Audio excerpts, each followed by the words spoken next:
بسم اللہ الرحمن الرحیم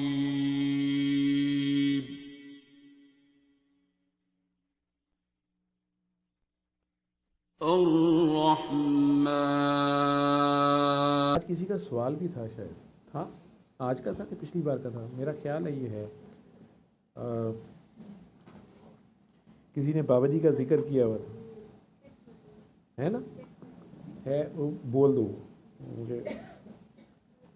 کسی نے سوال پوچھا ہوا تھا آج میرے سے کہ رجال الغائب کیا ہوتے ہیں. السلام علیکم ورحمۃ اللہ.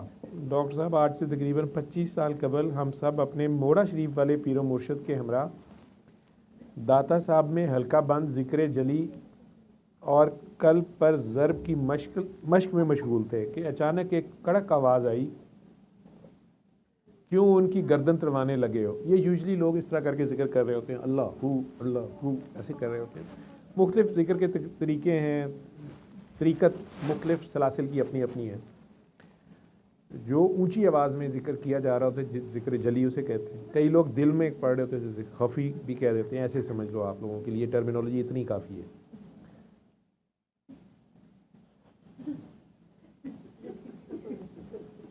تسی ایویں پھس جانا بات جلی تہاڈے کو پڑھیا نہیں جاتا پیا، ٹھیک ہے نا. کئی تھے سر یہ ویسے میرے سے جلی تھی لیکن آپ کہہ رہے ہیں ذکر ہے تو میں آج سے معاف کرتی ہوں. یہ اپنی روحانیت شروع ہو جانی ہے نا، تھوڑا کوئی پتہ نہیں.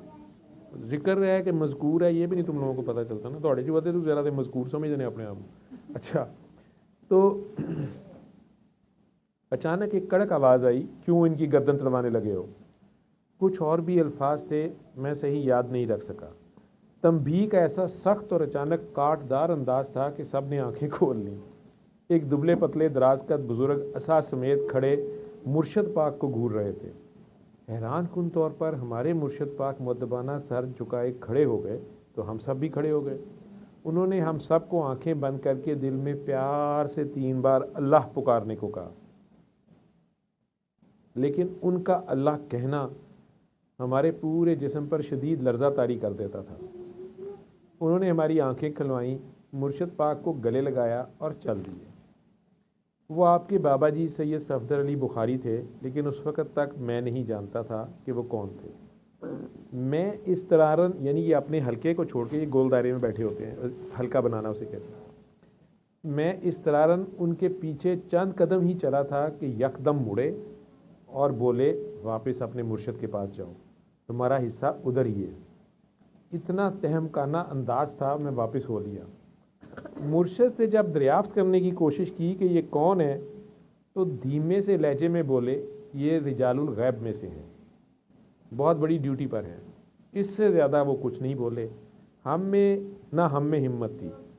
کچھ عرصہ بعد داتا صاحب گیا تو ملاقات ہوئی. بھاگ کر سلام کیا تو فوراً بڑی دل فریب مسکراہٹ سے جواب دیا، بلکہ کندھے پر تھپکی دی اور بولے، تمہارا مرشد سچل ہے، اس کی اتباع کرو، ہمارا سلام دینا. کچھ عرصہ بعد میں 7 سمندر پار آ گیا اور 10-12 سال واپس ہی نہ جا سکا. اس دوران میرے مرشد بھی پردہ فرما گئے اور بابا جی کے وصال کا بھی پتہ چلا. کچھ سال پہلے للہ ان کے دربار پر بھی حاضری کا شرف حاصل ہوا. اب آپ کے چینل سے ادھر کینیڈا بیٹھا نشہ پورا کرتا ہوں، لیکن ایک سوال آج بھی تنگ کرتا ہے، یہ رجال الغیب کون ہوتے ہیں؟ الف سین ان کا نام ہے، وہ ایبریویشن میں ہی ٹھیک ہے. سوال مین ان کا یہ ہے، وہ تو بابا جی سے کوئی ملاقات کا ذکر کر رہے ہیں. کہیں داتا صاحب بابا جی اس طرح کے اچانک انٹریاں ڈال دیتے تھے، تو وہ واقعہ تو کوئی ہوا ہوگا، اس کو نریٹ کر رہے ہیں جتنا انہیں یاد ہے. رجال الغیب آپ میں سے کون بتائے گا؟ کرم شاہ صاحب، پیر کرم شاہ صاحب، آپ شاہ جی. عموماً بھری محفل میں جو کہے پتہ نہیں، وہ ان میں سے ہو سکتا ہے.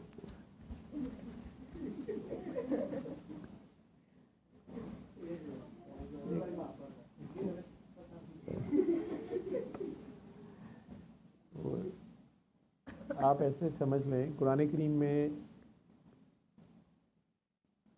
اللہ تعالیٰ فرما رہے ہیں کہ تم سب آدم کی اولاد ہو.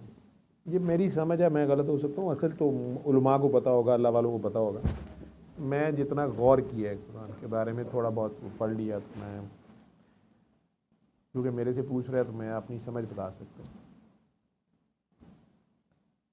اللہ کہہ رہے ہیں کہ تم سب آدم علیہ السلام کی اولاد ہو اور برابر ہو, ماسوائے ان کے جو تقوی میں بہتر ہے. تو اللہ جو بہتری کا کرائٹیریا بتا رہے ہیں کہ ہمارے میں جو بہتر ہیں وہ ہیں جو تقوی میں بہتر ہیں. اب تقوی کی ڈیفینیشن عام زبان میں کی جاتی ہے خوف خدا یا اللہ کی حیا کی, جس میں جتنی زیادہ ہے, زندگی میں جتنی بار اسے موقع ملا اور اس نے اللہ کی حیا رکھی اور کوئی غلط کام نہیں کیا, یہ اس کا تقوی ہے کہ اللہ ناراض نہ ہو جائے. یہ نہیں کہ اللہ کے خوف سے, دوزخ کے خوف سے نہیں, معشوق ناراض نہ ہو جائے, اس کو ایسے سمجھتے ہیں. اس کو حاضر ناظر صرف لوگوں کو بتانا نہیں, خود ماننا کہ وہ دیکھ رہا ہے اور اس کو میں نے فیس بھی کرنا ہے, تو پھر میں کیسے فیس کروں. یہ سب تقوی میں آتا ہے. اب اللہ کریم کہہ رہے ہیں کہ ماسوائے ان کے جو تقوی میں بہتر ہے. یہ تو ایک کرائٹیریا ہو گیا. جو سادات بچی آج وہ چلی گئی ہیں, وہ آج یہی میرے سے بحث کر رہی تھیں کہ میں تو سید ہوں اور آپ کی باتوں سے میں پتہ چلا کہ آپ کہتے ہیں کہ سید کی عزت کرو. تو میرے والد صاحب نے تو ہمیں یہی بتایا ہے, خطبہ حجت الوداع کے نبی کریم صلی اللہ علیہ وسلم نے کہا کہ کسی کالے کو گورے پہ یا گورے کو کالے پہ یا عربی کو اجمی پہ یا کسی نسب کی وجہ سے کوئی فضیلت حاصل نہیں ہے. تو ہم سادات کے بچوں کو اس لیے بتایا جاتا ہے کہ ہم میں سنوبشنس نہ آ جائے یا غرور نہ آئے. تو ہمارے ابو کہتے تھے کہ کچھ نہیں, ہم سب برابر ہی ہیں, بس یہ ایک پہچان ہے, ایک نسبت ہے.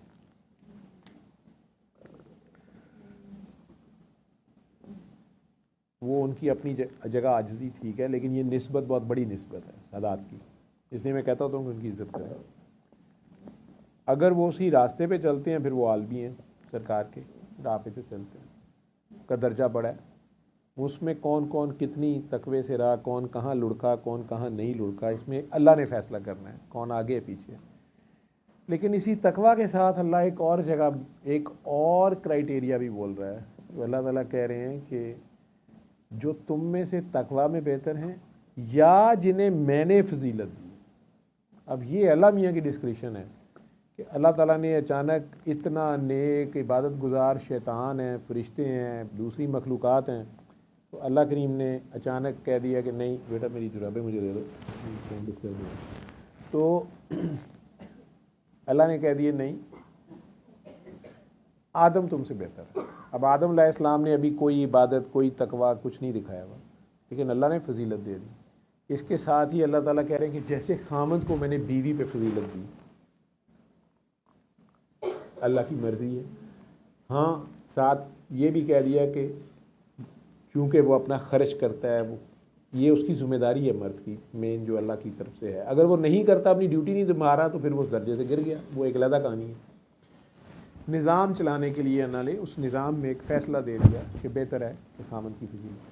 اس کے ساتھ اللہ تعالیٰ انبیاء کا ذکر کر رہے ہیں اور کہہ رہے ہیں جیسے میں نے انبیاء کے بارے میں ہمیں تنبیہ ہے کہ ہم 1,24,000 پیغمبر آئے, ان میں کچھ صاحب کتاب ہیں, رسول ہیں, نبی ہیں, پیغمبر ہیں. لیکن اللہ صاحب کہہ رہا ہے کہ تم لوگوں نے ڈفرینشیٹ نہیں کرنا کہ یہ نبی زیادہ آگے ہے, یہ نبی زیادہ پیچھے ہے, ہمارا نبی زیادہ آگے ہے. یہ کام تم لوگوں نے نہیں, درجے تم نے نہیں ڈیسائیڈ کرنا ہے. اس سے مجھے لگتا ہے کہ اگر نبیوں کے بارے میں ہماری اوقات نہیں ہے, تو اسی طرح ولی ہوں یا صحابہ کرام ہوں یا اللہ کے بندے کے ساتھی ہوں, ہمیں کوئی پتہ نہیں ہے. ہمیں بہتر ہے کہ ہم اپنا منہ بند رکھیں. ہاں جن کی واضح کوئی ایسی حرکتیں ہیں جو سامنے ہیں, تو ٹھیک ہے, اس کی مذمت کی گئی, اوپنلی کی گئی یا کرنی چاہیے, لیکن راستہ کلیئر کٹ ہے نبی. تو نبیوں میں بھی اللہ کہہ رہا ہے کہ تم لوگوں نے نہیں کرنا, لیکن ساتھ ہی کہہ رہا ہے پتر جی تھوڑی دیر نہ کر, ساتھ ہی کہہ رہا ہے کہ جیسے میں نے آل نوح کو فضیلت دی, پھر آل موسیٰ کو دی, آل عمران کو دی, اور آل ابراہیم کو دی.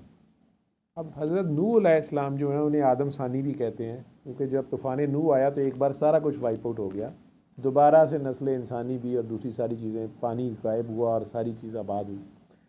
تو حضرت نوح علیہ السلام کی اولاد میں سے ہی باقی انبیاء آگے آئے, تو حضرت ابراہیم ہے. اب حضرت ابراہیم ہی کی اولاد میں حضرت موسیٰ علیہ السلام بھی ہیں, جو حضرت اسحاق والی سائڈ سے ہے. حضرت یوسف علیہ السلام، حضرت یعقوب علیہ السلام اور یوسف علیہ السلام، اور پھر آگے آ کے حضرت موسیٰ علیہ السلام. حضرت ابراہیمی کی اولاد میں سے اس سائڈ پہ حضرت اسماعیل ہیں، اور پھر آگے آخر میں آگے نبی کریم صلی اللہ علیہ وسلم. تو آل ابراہیم میں ویسے تو یہ دونوں ہی آتے ہیں، لیکن اللہ اسپیسیفکلی آل موسیٰ کہہ رہے ہیں. آل موسیٰ کو بھی فضیلت دی اللہ نے، جو موسیٰ علیہ السلام کی راہ پہ انہیں فضیلت دی. اور آل عمران، حضرت عمران جو ہیں حضرت عیسیٰ کے نانا ابو ہیں، کیونکہ بی بی مریم کے ہسبینڈ تو ہے ہی کوئی نہیں ہے، تو حضرت عیسیٰ کے والد تو ہیں ہی نہیں ہیں، والدہ ہی ہیں، اور والدہ کے جو والد ہیں حضرت عمران ہیں. تو آل عمران یہ ہے. اہل تشیع آل عمران حضرت ابو طالب سے بھی لیتے ہیں، لیکن میں اگر ابھی اس وقت قرآن پہ ہی رہوں، میں نہیں اس مسئلوں میں نہیں جاتا، سیدھے سیدھے انبیاء کی جو ذکر ہو رہا ہے وہ آل عمران اس جگہوں پہ میں نے پڑھا تو میں نے وہ بیچ میں ذکر کر دیا وہ ہے. لیکن اب یہ چار کا ذکر اللہ خود کر رہے ہیں، تو ان میں سے ایک حضرت موسیٰ علیہ السلام کی ذکر ہو رہا ہے آل عمران، یا موسیٰ کو فضیلت دی ہے، ان کی آل کو فضیلت دی، کتاب ہیں ان کے پاس، صاحب کتاب ہیں.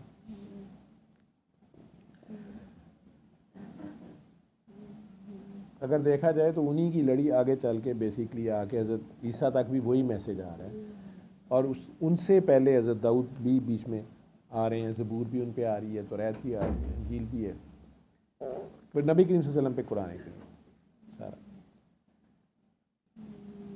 انہی موسیٰ علیہ السلام کے پاس توریت ہے. اس سے پہلے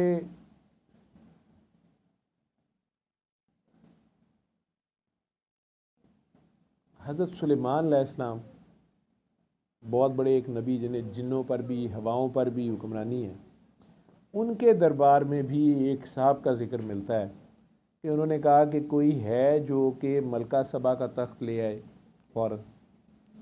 ان کے دربار میں ایک شخص، کچھ لوگ کچھ تفسیروں میں ان کا نام آصف برخیہ لکھا جاتا ہے، وہ اللہ کا کوئی ولی ہوگا نا، نبی تو وہ خود ہیں بیٹھے ہوئے. تو انہوں نے کہا جی یہ لیں. اب یہ ان کے پاس کون سا علم ہے جو حضرت سلیمان علیہ السلام استعمال نہیں کر رہے، یا حضرت سلیمان علیہ السلام کے پاس یہ ایکسپرٹیز نہیں ہے، یا وہ یہ کام خود نہیں کر رہے، اور یہ آصف برخیہ صاحب یہ اللہ کا بندہ ہے کوئی ایک، یہ ان کی درباری ہے، ان کا اس نے منگوا دیا. اسی طرح یہ اللہ کے بندے، ان کے بارے میں یہ ذکر کوئی نہیں ہے کہ یہ نبی ہیں نہیں ہیں. حضرت موسیٰ علیہ السلام جو فضیلت والے نبی ہیں، وہ اللہ سے کہہ بیٹھتے ہیں کہ یا اللہ، جو آپ سورہ کہف کی بات کر رہے ہیں کہ یا اللہ میرے پاس اب فائنل علم ہے، میرے سے اوپر علم والا تو زمین پہ کوئی نہیں ہے اس وقت. تو کہا گیا کہ یہ سوچنا بھی نہیں، آپ سے بھی اوپر علم والے ہیں. بڑی ایکسائٹمنٹ ہے کہ میں ملنا چاہتا ہوں، عالم بندے سے ملنا چاہیے، اتنا زیادہ علم جن کے پاس میرے سے بھی اوپر علم ہے. ان کے پاس کتاب کا علم ہے، یعنی اس وقت کی جو قرآن کریم ہے یا اس وقت کی جو الہامی کتاب ہے وہ ان کے پاس ہے. اس کی ڈسکرپشن بھی انہوں نے کرنی ہے، شریعت اس کی لاز کیا ہیں کیا نہیں وہ انہوں نے کرنے ہیں. یار اس کو بند کر دینا کسی ہے.